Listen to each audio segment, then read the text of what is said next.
తోని హైదరాబాద్ ల కబ్జా పెట్టి కట్టిన బంగ్లాలు, చెరువు శిఖం భూముల కట్టిన బంగ్లాలన్నీ పొతం పెట్టుకుంటూ వస్తుర్రు మన గవర్నమెంట్ వాళ్ళు.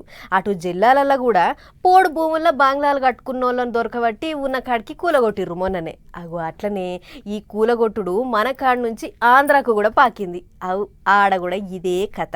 కబ్జా పెట్టి కట్టిన ఇండ్లన్నీ పొతం పెట్టిర్రు ఈ తీరుగా.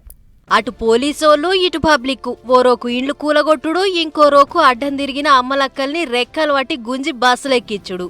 ఆపుమని ఎంత బతిలాడినా ఈనలే. బుల్డోజర్లు వస్తూనే ఉన్నాయి, రప్పరప్ప కూలగొడతనే ఉన్నాయి. ఇండ్లలో ఉన్న సామాన్లు తీసుకునే అంత టైం కూడా ఇయ్యలేదని ఒక ఓలపోత కాదు అక్కడి పబ్లిక్ది.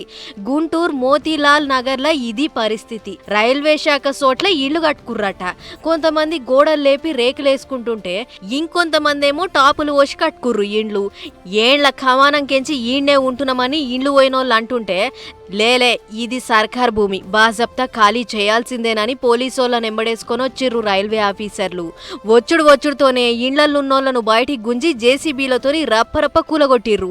ఇండ్లు పోతున్నాయని వీళ్ళది ఒకే ఏడుపు కాదు పాపం. ముసలోళ్ళు, ముడుగోళ్ళు, బుడ్డ పిల్లలు ఎవ్వళ్ళని చూడలేదు.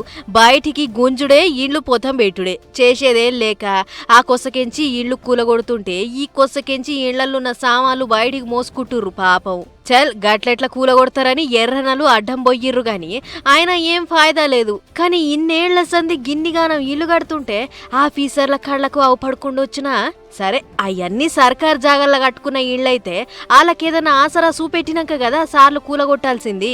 ఇట్లా సప్పుడు కాకుండా వచ్చి కూలగొడితే ఇప్పుడు వాళ్ళు ఎడువోను ఏం గాను. ఇప్పటికన్నా ఏ డబుల్ బెడ్రూమ్ ఇండ్లో లేకుంటే ఇందిరమ్మ ఇండ్లో కట్టియూరి సార్లు మస్తు దుఃఖం ఎలా వస్తుర్రు పాపం.